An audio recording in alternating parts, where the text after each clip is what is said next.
तो जो चीज़ें ज़्यादा परेशान करें उसका सामना तो आपको और करना चाहिए कि ये चीज़ मुझ पे हावी नहीं होनी चाहिए। और हावी कब नहीं होती? जब आप एक्सपीरियंस करते हैं, किसी चीज़ से आपको डर लगता है। वो डर आप पर हावी कब होता है? जब आप उससे बचते रहते हो। जब आप उसका सामना कर लोगे, खत्म हो जाएगा।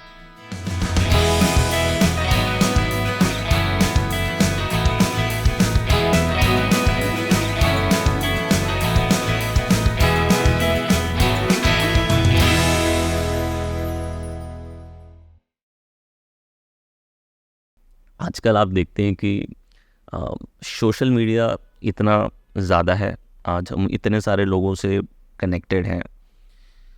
सो मेरा ये मानना है कि we are the most connected disconnected generations right now, कि एक लेवल पे सब कनेक्टेड हैं सोशल मीडिया पे। और मैंने देखा है कि परिवार में फैमिली साथ में बैठी है डाइनिंग टेबल पे, लेकिन सब अपने फ़ोन पे लगे हुए हैं। तो ऐसी सिचुएशन में यंगस्टर्स कैसे मीनिंगफुल रिलेशनशिप्स बनाएं, वो क्या कर सकते हैं मीनिंगफुल रिलेशनशिप्स बनाने के लिए? क्योंकि कई बार ऐसा होता है कि आपके सिर्फ जो डिजिटल फ्रेंड्स हैं वो ऐसा नहीं है कि रियल कनेक्शंस हैं आपके। सो कैसे एक इंसान रियल कनेक्शंस को फोस्टर करे, स्पेशली इस डिजिटल वर्ल्ड में जहाँ पे कोई फंक्शन होता है तो लोग फ़ोन पे लगे हैं, माता पिता के साथ भाई बहनों के साथ बैठे हैं तो फ़ोन पे कई बार होते हैं। तो एक रियल कनेक्शन, क्या आपको लगता है कि थोड़ा बहुत लोगों में आज कम हो रहा है रियल कनेक्शन, और उसको कैसे डील कर सकते हैं उस कनेक्शन को? डील करने का सबसे पहला तरीका तो ये है कि आप जो गैजेट्स है उनका टाइम कम करके थोड़ा जो रियल लोग हैं, रियल दुनिया है, उससे जुड़िए। ये रिश्ते क्यों आप बाहर नहीं बना पा रहे? क्योंकि अब आप इतने ज़्यादा इनग्रोस्ड हो चुके हैं डिजिटल मीडिया में या इलेक्ट्रॉनिक गैजेट्स में कि आपको ना जो रिस्पॉन्स उससे मिलता है उसकी आदत हो गई है। आपको चाहे आपका रिसर्च है, चाहे आपके दोस्त है, चाहे मैसेजेस है, चाहे बातें हैं, चाहे ओपन अप होना है। जैसे आप मीम्स देखते हैं कि आप मैसेजेस में बहुत बात करें, सामने आके आप ऑकवर्ड हो चुके हैं, ऑकवर्ड साइलेंस है, दोनों बात नहीं कर रहे। तो मुझे ऐसा लगता है क्योंकि आपका इंटरनेट या मीडिया या गैजेट्स है, ये आपको हर चीज़ विद इन सेकेंड्स देती है। अब बहुत ईजीली ओपन अप हो जाते हैं कि आप सामने नहीं है, आपको मैसेजेस में लिखना है, आप छुपे हैं, पर्दे के पीछे हैं।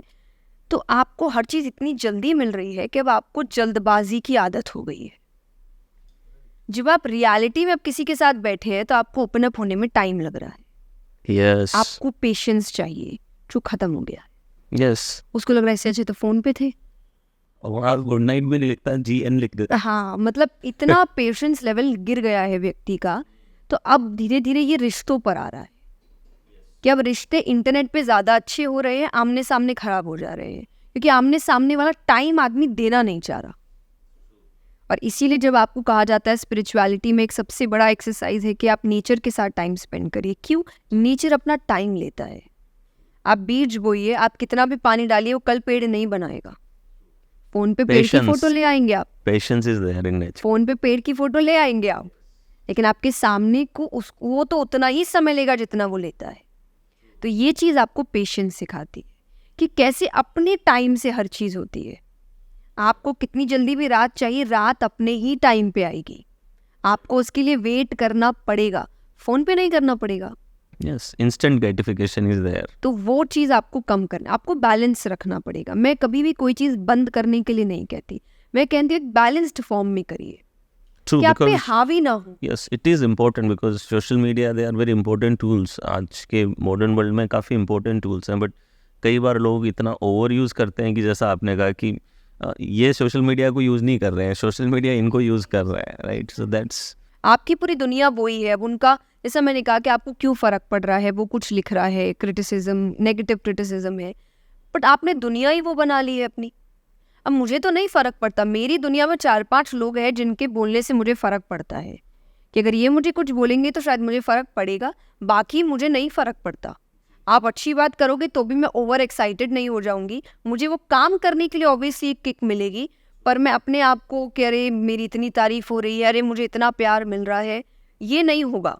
और वही आप मेरी बुराई भी करोगे तो भी मैं एकदम मायूस हो जाऊँ, वो भी नहीं होगा। तो ये दोनों में तो आप जब बैलेंस्ड रहते हैं, जब आप इन चीज़ों से थोड़ा दूर रहते हैं, तो एक हो सकता है किसी, मैं हमेशा कहती हूँ आप रोबोट नहीं है, इमोशंस होते हैं। एक कुछ टाइम के आपके इमोशन हुए कि अरे आपको ये जब बुरा लगा, चलो कोई नहीं, ओके दैट्स ओके। अब आप उसी को अपनी दुनिया बना लेंगे, आप उसी से आपका मूड अपलिफ्ट हो रहा है या मूड नीचे जा रहा है, हर चीज़ उसी से जुड़ी हुई है। अब यानी वो हावी हो चुका है आप पे, अब वो आपसे गलत भी कराएगा। अब उस अप्रिसिएशन के लिए आप कुछ भी करेंगे। यस, वो एक्सटर्नल वैलिडेशन अब उसे चाहिए। अब वो कंटेंट अब सही गलत रहा ही नहीं, अब वो कंटेंट हो गया अप्रिसिएशन या क्रिटिसिज्म। एक्सटर्नल वैलिडेशन जितना मुझे मिलेगा, I will just keep seeking the external and वो वैलिडेशन। हम लोग देखते भी है कि आज आप मीडिया में कई जगह आपको देख रहे हैं कि वो आपको नहीं लग रहा कि वो कंटेंट सही है किसी के लिए, और कई बार बनाने वाले को भी पता है कि उसके लिए सही नहीं है। यस, लेकिन उसको जो फॉलोअर्स मिल रहे हैं, और आपको पता भी नहीं है कि कई बार हम इस तरीके से फॉलो करते हैं कि हम इसीलिए भी नहीं फॉलो करें क्योंकि हमको सामने वाला पसंद है, पर हमको पसंद है कि ड्रामा चल रहा है। यस, तो ये भी एक अप्रिसिएशन नहीं है आपके लिए। यस, बट वो थॉट प्रोसेस समझना, क्योंकि इंसान अभी इन चीज़ों को ही दुनिया मानकर बैठा है, तब स्पिरिचुअलिटी आपको सिखाती है कि ये सच नहीं है। true. I think that's a very valid point because many times spending too much time on social media, लोग उस likes follow के इतने आदी हो जाते हैं कि external validation ही उनकी self esteem को drive करता है। जैसा आपने अभी कहा कि अगर appreciation मिला तो self esteem boost हो गई, criticism मिला तो self esteem down हो गई, तो उनकी self esteem एक sinusoidal wave, एक roller coaster wave है कि completely depending on external validation. So that's not the right way of living, right? So when you said that spirituality can help, so can we say that it is important to have enough? What is the role of self-love and self-acceptance in this? That in to be able to manage this thing, because what I've seen is not only just validation लोग ढूंढ रहे हैं, लोगों में social comparison भी आ जाता है। आज लोग अपने दोस्त का इंस्टाग्राम देख करके कि यार इसका इतना फॉलोअर आ गया, इसका इतना लाइक आ गया, तो लोगों में एक सोशल कंपैरिजन का डिसऑर्डर आ रहा है, जहाँ पे इंसान कॉन्स्टेंटली अपनी प्रोफाइल्स को दूसरे प्रोफाइल्स के साथ में मैच करके डिप्रेशन की स्थितियों में तक लोग जा रहे हैं। तो सोशल कंपैरिजन का जो डिसऑर्डर है, so how can people deal with it and what is the role of self acceptance and self love in dealing with this social comparison? What do you think? First of all comparison होना ही नहीं चाहिए, ये आपको पता होना चाहिए कि आज जब मैं कहती हूँ कि आप चीटिंग एग्जाम्स में कर सकते हो कि क्वेश्चन पेपर सेम है, लाइफ में नहीं कर सकती क्योंकि सबके क्वेश्चन पेपर अलग है, उनके क्वेश्चंस एक नहीं है। तो जिनके क्वेश्चंस एक नहीं है उनके आंसर एक कैसे हो सकते हैं? तो आपको आपकी ज़िंदगी में कुछ और दिखाया जा रहा है और कुछ मिल रहा है, चाहे आप फील्ड एक ही चुन रहे हैं, आपकी ऑडियंस अलग हो सकती है, मेरी ऑडियंस अलग हो सकती है, आपसे वो ऑडियंस सेम भी हुई तो आपसे उनकी एक्सपेक्टेशंस अलग होगी, मुझसे उनकी एक्सपेक्टेशंस अलग होगी। तो कंपैरिजन तो किसी हाल में बन ही नहीं सकता लोगों का, क्योंकि मेरी ज़िंदगी अलग है, मेरे लेसन्स अलग है, मेरे प्रिंसिपल्स अलग है। तो सबसे पहले ये जानना कि मैं कंपेयर तो कर ही नहीं सकता अपने आप को किसी और से, मैं लेसन ले सकता हूँ। मैं ये जानने की कोशिश कर सकता हूँ कि अगर मुझे इस इंसान जैसा बनना है तो ये इंसान क्या क्या कर रहा है, वो मेरी लाइफ पे कैसे रिलेटेबल हो सकता है या मैं कर सकता हूँ। That's it. वो सक्सेसफुल क्यों हो रहा है, मैं नहीं हो रहा। जिस दिन आपने ये शुरू कर दिया, आप वापस अपने उद्देश्य से भटक गए। अब आपका उद्देश्य किसी के जैसा सिर्फ बनना रह गया, अपना कंटेंट लोगों तक पहुंचाना नहीं रह गया। और मैं हमेशा कहती हूँ शुरुआती में तो आपको कोई समझ ही नहीं सकता। जैसे मैंने कभी भी अपने प्रिंसिपल, जो आपने सेल्फ लव की बात कही, उसके सबसे पहले कि आपकी अपनी बाउंड्रीज होती है, आपके अपने प्रिंसिपल्स होते हैं, आपके अपने मंत्रास होते हैं, उनको जिंदा रखना ही सेल्फ लव। कि मुझे ये पसंद है और मेरा ये लिमिट है, और लिमिट का माने मैं अपने जो प्रिंसिपल्स की बात कर रही हूँ, मैं उसको क्रॉस नहीं करूँगी। मुझे जिस तरीके से काम करना है मुझे उसी तरीके से करना है, मुझे कॉम्प्रोमाइज़ नहीं करना अपने काम को लेकर।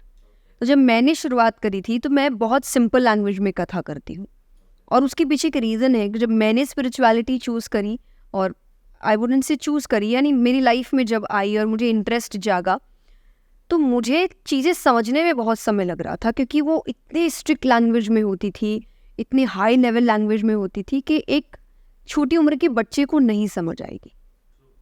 तो जब मैंने ये चीज़ शुरू की तो मेरा पहला ही प्रिंसिपल था कि मुझे करना तो इतनी सिंपल लैंग्वेज में है कि 6 से 60 साल तक सब समझे। आप 6 में ही शुरू कर दिया था ना? हाँ जी, 6 पे। तो मुझे ऐसा लगा कि इस उम्र से 60 उम्र तक हर व्यक्ति मेरी बात समझ सके, कोई ये ना बोले कि मुझे इसकी बात समझ नहीं आई। समझ सबको आनी चाहिए मेरी बात। लेकिन जब मैंने शुरुआत करी तब लोगों ने बहुत क्रिटिसाइज किया कि दिस इज़ वेरी सिंपल, ऐसे थोड़ी होता है, हम ऐसा तो कभी हुआ ही नहीं है, आपको टफ लैंग्वेज आनी चाहिए, आपको ये बोलना चाहिए, आपको वो बोलना चाहिए।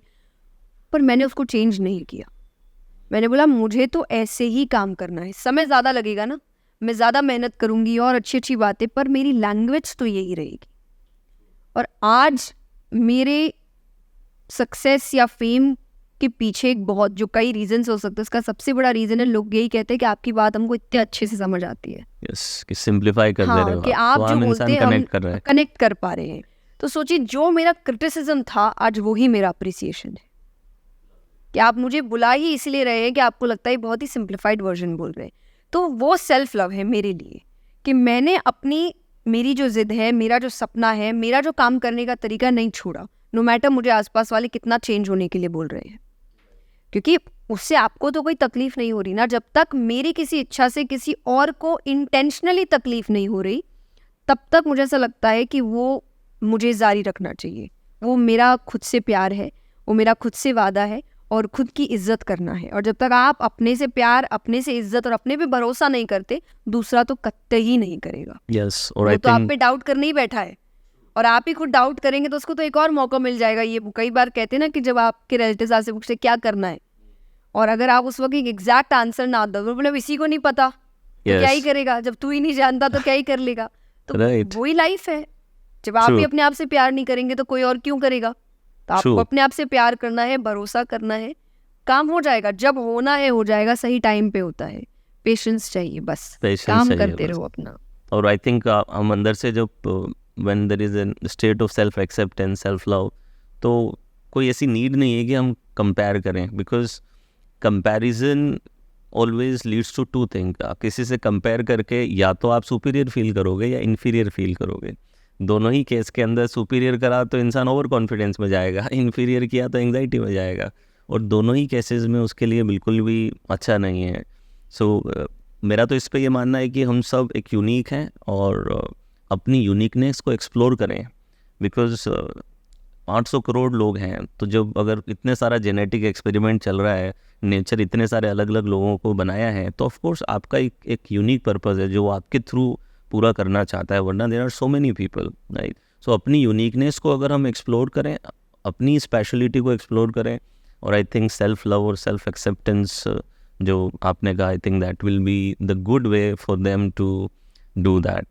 एक हिम्बा ट्राइब्स होती हैं, इन ट्राइब्स में बहुत ही ब्यूटीफुल रिचुअल है कि इन ट्राइब्स में अगर कभी भी किसी मदर को अगर कंसीव करना है, तो कंसीव करने से पहले वो एक पेड़ के नीचे जा कर के बैठती हैं और एक मंत्र सोचती हैं या फिर एक सॉन्ग सोचती हैं। उस ट्राइब के लिए मंत्र शब्द वो लोग यूज़ नहीं करते, बट एक काइंड ऑफ सॉन्ग या मंत्र हम कह सकते हैं, वो सोचती है।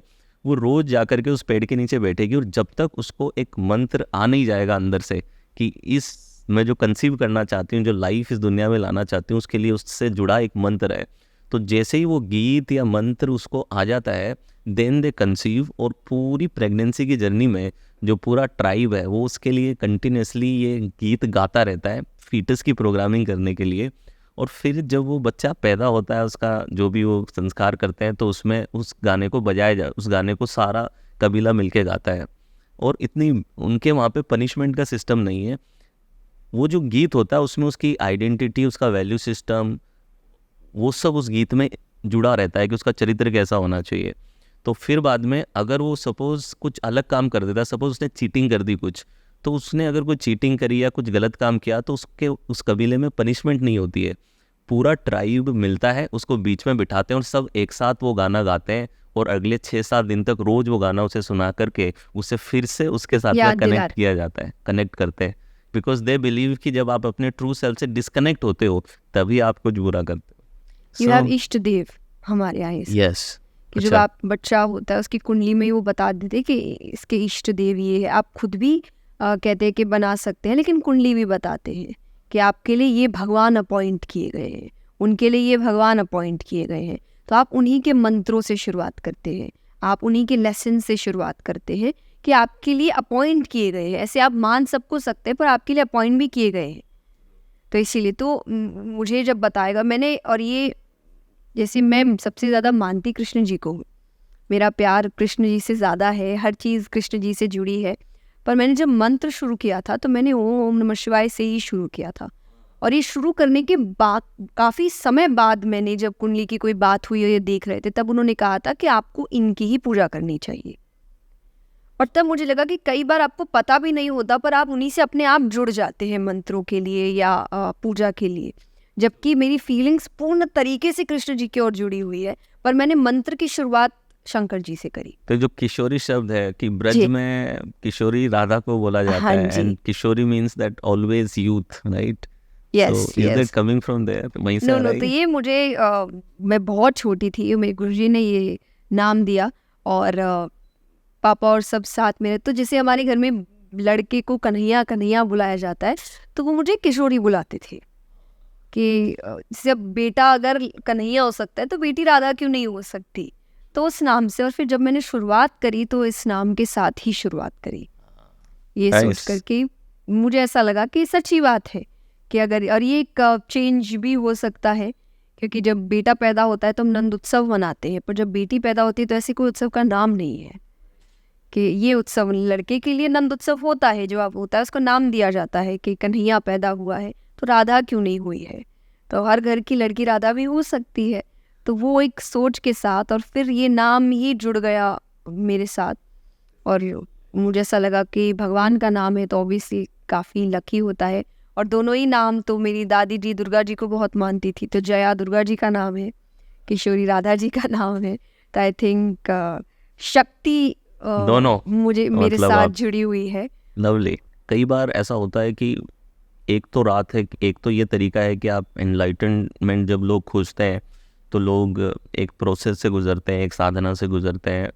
जबकि यहीं हम लोग कभी कभी ऐसे एग्जाम्पल्स भी देखते हैं जहाँ पे किसी को कोई मिस्टिकल एक्सपीरियंस हुआ कि कोई कहीं पे बैठा था एंड सडनली कुछ एक्सपीरियंस हुआ और and they say that they got enlighten. So what is your take on this कि why is it like that कि for some people enlightenment is accidental, like they were sitting somewhere and some enlightenment happened to them, whereas for other people there is a process, they have to go through the process.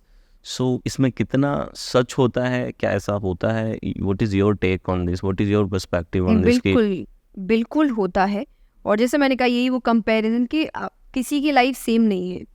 किसी के start से ये enlightenment रहता है एक process के तौर पे, किसी के साथ एक्सीडेंटल होता है कि कोई एक्सपीरियंस हुआ और तब उनकी लाइफ चेंज हो गई। मेरी लाइफ में मैं कहूँगी किसी और के साथ ये था कि मुझे जब मैं बहुत छोटी थी, वही 6 साल के आसपास की, 5-6 साल की बात है, और हम बहुत कैजुअली एक कीर्तन में गए थे।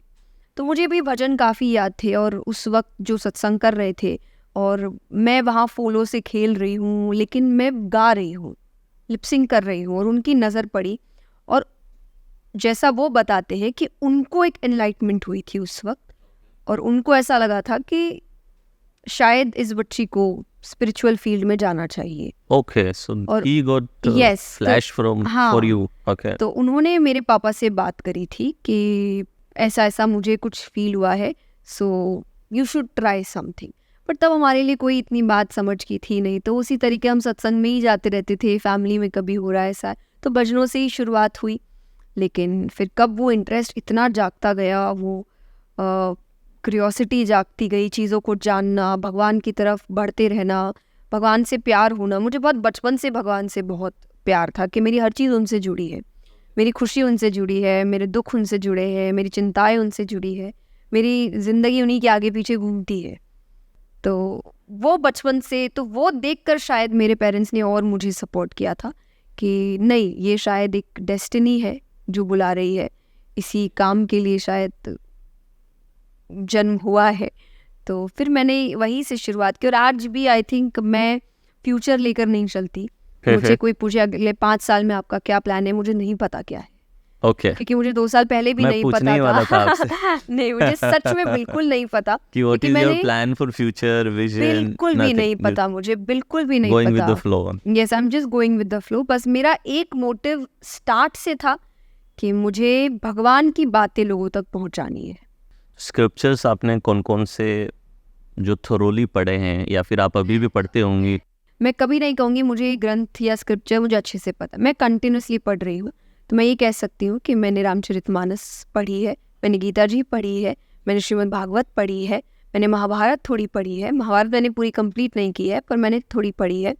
तो ये चीज़ें मैंने पढ़ी है। श्रीमद् भागवत में कहूँगी मैंने काफ़ी अच्छे से पढ़ी है, क्योंकि मैं कथा करती हूँ तो मैं एक रेगुलर फॉर्म में रोज़ पढ़ भी नहीं रही हूँ तो मैं बोल रही हूँ, तो मेरा रोज़ाना एक जाप आई थिंक हो ही जा रहा है। गीता जी मैंने काफ़ी पढ़ी है, बार बार पढ़ी है, पर अभी भी मुझे, मैं जब भी उसको पढ़ने की कोशिश करती हूँ मुझे कुछ नया मिलता है। तो स्क्रिप्चर्स का यही जादू है कि आपको हर बार, और ये बातें शास्त्रों में कही भी गई है कि हर श्लोक के, हर शब्द के हज़ारों मतलब है, मतलब तुम ढूंढो। तो ये मैजिकल बात है शास्त्रों की। ऑब्वियसली कोई, क्योंकि भगवान ने क्या बात बोली वो तो भगवान ही जानते हैं, ये सच्ची बात है। वो तो जब आपका उनसे कनेक्शन इंटरप्रिटेशन होगा, हम कर सकते हैं, we can try to interpret them. जो उनसे कनेक्शन होगा वो आपको कभी रियलाइज करवा दे तो बात अलग है। अदरवाइज तो आप जो पढ़ रहे हैं, आप जिनसे सीख रहे हैं वो आपको बताते जा रहे हैं, और आप जैसे जैसे ग्रो हो रहे हैं आप हर बार एक नया आंसर ढूंढ रहे हैं। मुझे ऐसा लगता है कि शायद चेंज इसलिए भी होता है कि आपका लेवल बढ़ता है, इवॉल्व होते हैं आप, और आप इसलिए नए आंसर्स ढूंढ पाते हैं। शायद 2 साल पहले मुझे गीता जी से जो आंसर्स आज मिल रहे हैं वो नहीं मिले, क्यों? क्योंकि तब मैं मेंटली उतना ग्रो नहीं हुई थी जो मैं आज हूँ, और शायद मुझे 2 साल बाद मुझे और नए आंसर्स मिल सकते हैं, क्योंकि वो ग्रोथ और बढ़ती जाएगी। तो इसीलिए आपको कभी भी स्क्रिप्चर्स 1-2 बार पढ़ के बंद नहीं करने चाहिए। मतलब आप ये आपका नहीं एक कह सकते कि रिचुअल मैंने होना पढ़ लिया है, चाहिए। मतलब जी, कि यू हैव पढ़ ही टू नहीं सकते। Continuously keep evolving and you will find new answer, because इतना कुछ कंडेंस्ड है उनमें। जी, तो lovely. So, what is the meaning of love for you? Love means what? How do you see love? मेरे लिए लव की 2 डेफिनेशन है। एक जो भगवान से है, दैट इज़ अनकंडीशनल, कि आप, और स्पेशली भगवान का हमारी तरफ है, हमारे तो कंडीशंस फिर भी है कि ये होना चाहिए, ऐसा कर दो, ये कर दो, वो कर दो, बट उनका जो प्यार है वो अनकंडीशनल है, कि जैसा वो प्यार करते हैं वो प्यार होना चाहिए लोगों की ज़िंदगी में। आपको अपने रिश्तों से वो प्यार होना चाहिए जिसमें कोई कंडीशंस नहीं होती है, जिसमें एक फ्रीडम होता है, जिसमें आप ग्रो करने का आपका कंटिन्यूसली एक मन होता है। एक हर बार अपने लिए नहीं, कई बार अपने पार्टनर के लिए, कई बार अपनी फैमिली के लिए, और जैसा एनिमल्स के लिए भी आप कहिए, एक तरीके की अवेयरनेस है कि जब आपको उनसे प्यार होता है तो आप अपने साथ साथ, अपनी फैमिली के साथ साथ आप उनके बारे में भी सोच रहे हैं। एक मुझे लगता है जो हम नॉर्मली करते हैं जिसमें लव बहुत है पर कंडीशंस भी बहुत है, इसलिए मैं उसे स्वार्थ का प्रेम कहती हूँ। प्रेम है, बिल्कुल है, पर स्वार्थ बहुत है कि जिस दिन स्वार्थ खत्म होता है उस दिन प्यार भी खत्म हो जाता है।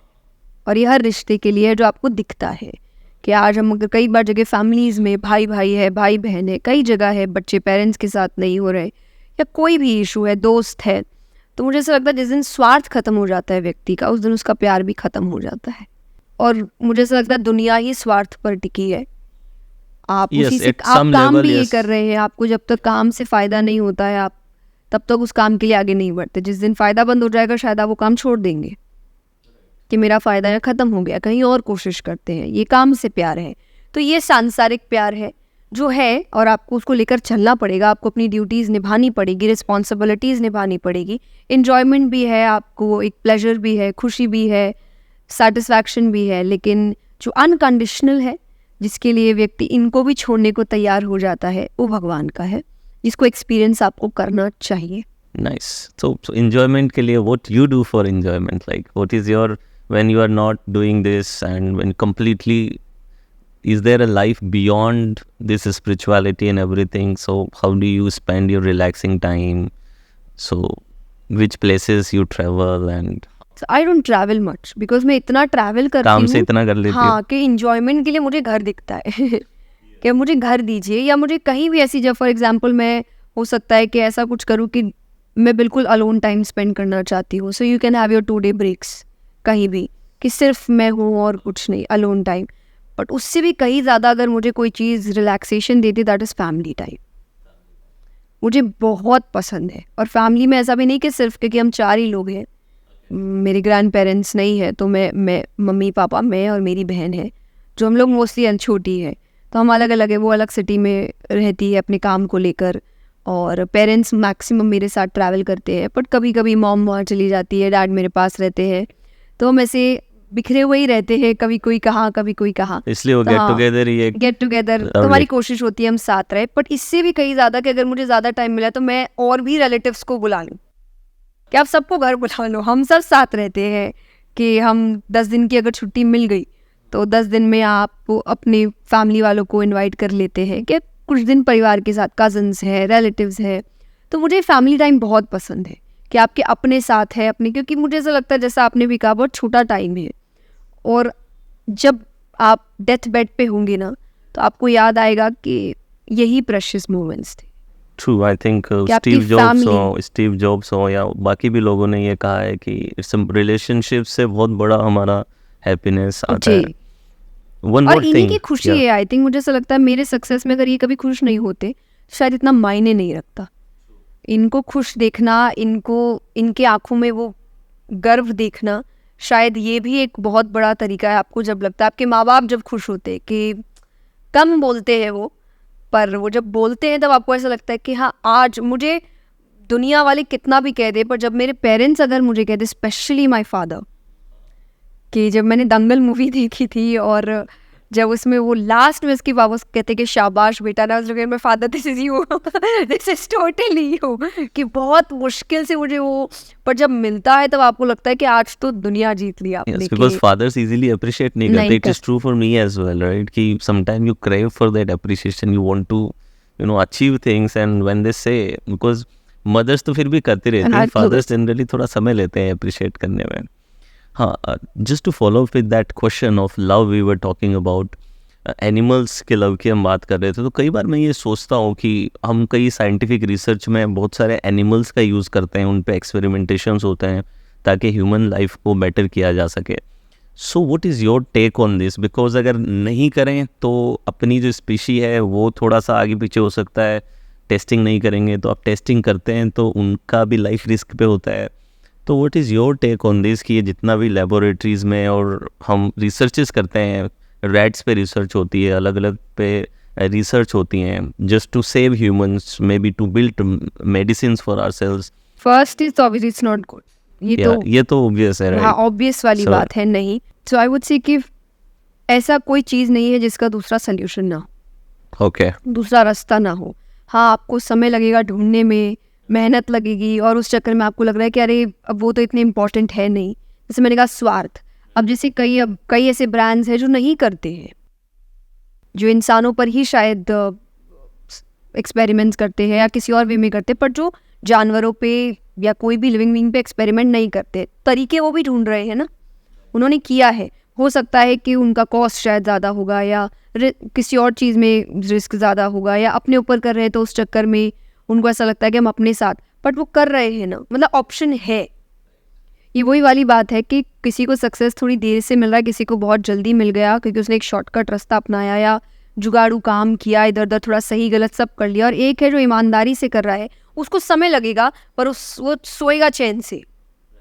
इसको समय नहीं लगा होगा पर ये अपनी परछाई से भी डरेगा। तो ये चीज़ है कि एक व्यक्ति स्वार्थी बहुत हो गया है, तो यहाँ पर इसलिए उसको लग रहा है कि नहीं, मेरा फ़ायदा होना चाहिए, उसमें किसी और का नुकसान हो भी तो क्या है। लेकिन यही जब आप स्पिरिचुअलिटी की ओर बढ़ते हैं तो आपको ऐसा लगता है फ़ायदा मेरा उद्देश्य नहीं है, मेरा उद्देश्य अच्छा काम करना है। और अच्छे काम का मतलब होता है किसी का नुकसान नहीं होना चाहिए इंटेंशनली।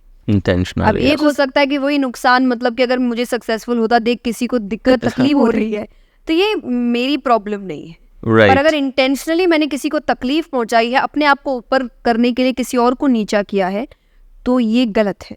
किसी भी वे में you have to find something else, एक और सोल्यूशन या कुछ, कोई ना कोई सोल्यूशन निकालना पड़ेगा। Yes, nice. सो आज हम देखते हैं कि इतना जो फास्ट मूविंग लाइफ है आजकल लोगों की, इंस्टेंट ग्रेटिफिकेशन, आपने कहा कि मैं कई बार कहता हूँ 2 मिनट में मैगी चाहिए, 20 मिनट में पिज़्ज़ा चाहिए, 10 मिनट में ब्लैंकेट चाहिए, 2020 का क्रिकेट मैच देखना, 30 सेकंड की रील चाहिए। सो चीज़ें बहुत फास्ट लोगों को चाहिए, ज़िंदगी भी बहुत फास्ट मूव कर रही है, technology, artificial intelligence, world is changing so rapidly. So how people can embrace spirituality? क्या प्रैक्टिसेस उन्हें, कैसे वो शुरू कर सकें कि स्पिरिचुअलिटी को इंटीग्रेट कैसे करें ये जो फास्ट मूविंग लाइफ है उसके अंदर? How they can integrate, how they can start? पहला स्टेप क्या हो सकता है उनके लिए? सबसे देखिए छोटा स्टेप ही होगा कि आप स्टार्ट विथ 5 मिनट्स अपने साथ टाइम स्पेंड करना, अपने थॉट्स के साथ। सेल्फ रिफ्लेक्शन या कंटेम्पलेशन। हाँ, और थॉट्स नहीं भी तो शांति से बैठ जाओ 5 मिनट, ओके कोई थॉट्स नहीं, ओके नेचर देख रहे हो, सिर्फ 5 मिनट। ओके दिन का शुरुआत ही आप ऐसे करिए। लेकिन अगर आप ये कहे कि नहीं हम किसी और चीज़ करें, तो एक सिर्फ सोल्यूशन मैं दे सकती हूँ, कुछ भी ऐसा करो जिसमें गैजेट्स इंक्लूडेड नहीं। You can read, you can start with a sport. Read with books because Yeah. many time people are reading on phone No, on this no. Gadgets नहीं, गैजेट्स वाली कोई चीज़ नहीं होनी चाहिए। भागो, एक्सरसाइज कर लो, योगा कर लो, आप मेडिटेशन कर लो, गाने गा लो। कि आप भजन गा, नहीं भजन कोई कहे भगवान को इतना नहीं मानते, Yes. भाई गाने गा लो। Yes. लेकिन गाने भी ऐसे होने चाहिए जो आप जो आपको शांत करे। शांत करे आपको, और हाइपर ना कर दे। Yes. लेकिन जो आपको शांत करे, मतलब आप खुश हो। और लेकिन इसलिए मैंने कहा गाने गा लो, सुन लो नहीं, सुनोगे तो आप इलेक्ट्रॉनिक गैजेट्स में, फिर इसमें आपकी क्या मेहनत हुई। तो मतलब कुछ भी ऐसा करो जिसमें गैजेट्स इंक्लूड नहीं हो रहे, क्योंकि जिसमें गैजेट्स इंक्लूड नहीं होते ना, दैट टेक्स टाइम। राइट, आई तो आप थिंक नेचर के साथ जुड़ गए हो, आप जो नेचुरल है उसके साथ जुड़ गए हो। ये सब चीज़ें नेचुरल नहीं है, अननेचुरल चीज़ें हैं, इसीलिए वो आप पे इतना इफेक्ट कर रही है। इसीलिए जैसा मैंने आप कह रहे कि स्पैन बढ़ गया है, कम हो गया है, Yes. लोगों का अटेंशन स्पैन कम हो Yes. चुका है। अब सिर्फ 30 सेकंड की रील देखना है, उसमें भी उनको अगर 5 सेकंड में इंटरेस्टिंग लगा तो ठीक, नहीं तो वो उसको हटा देंगे। यस मतलब आप 30 सेकंड भी वेट नहीं करना चाहते कि बात तो सुन लूँ मैं उसकी। यस कि वो बोलना क्या चाह रहा इवन है। मूवीज के बीच में भी दे कैन नॉट, मूवीज के बीच में भी right now the screen time in India is 2 hours and 20 minutes average screen time.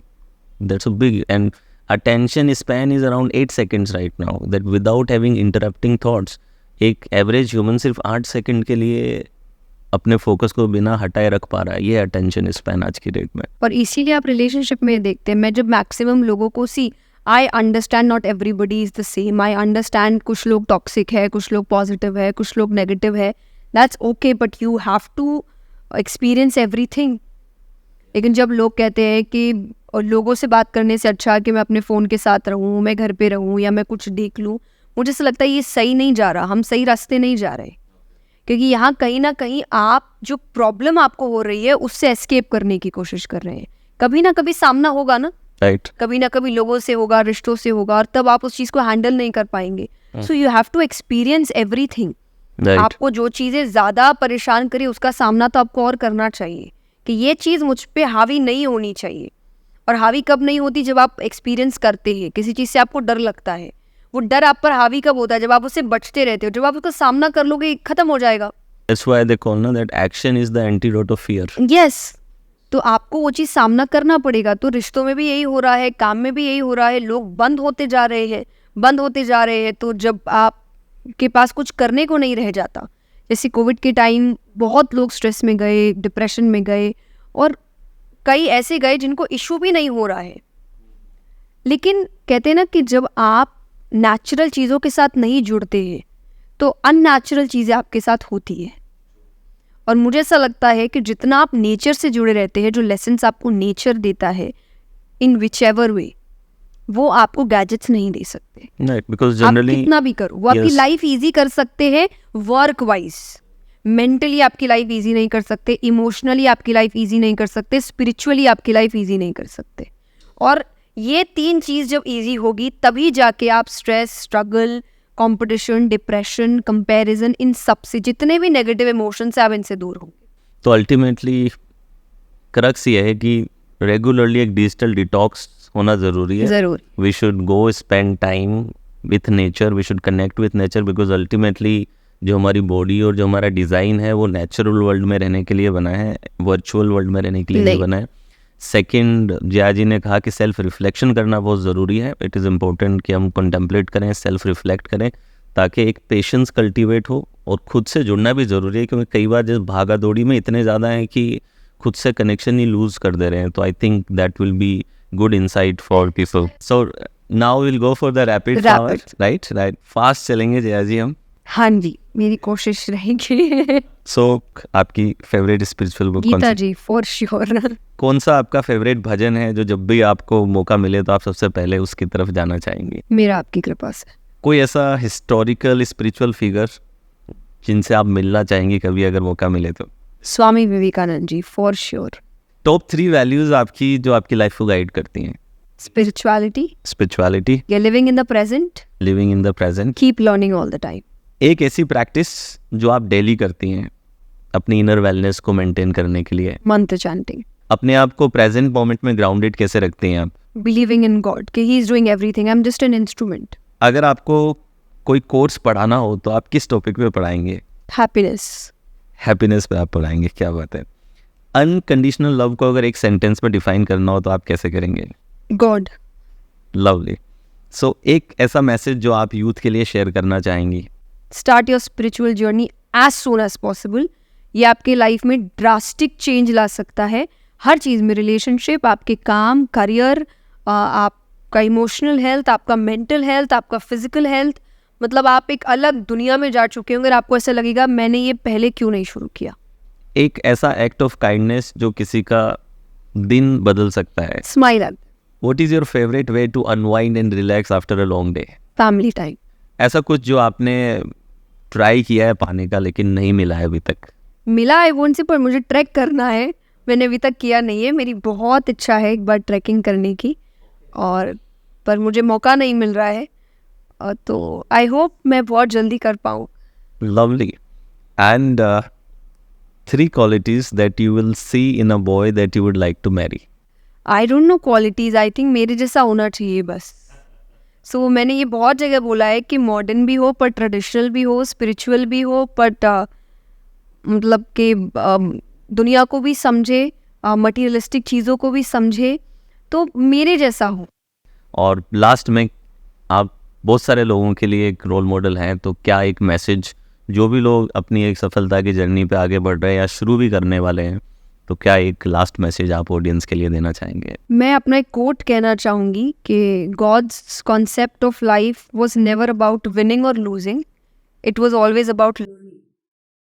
तो जीत हार कुछ नहीं होती कि मैं जीत गई, वो हार गया, मैं हार गई, वो जीत गया। सीखना मायने रखता है, और जो व्यक्ति सीखता है वो हमेशा प्रॉफिट में रहता है, वो कभी लॉस में नहीं रहता। लवली।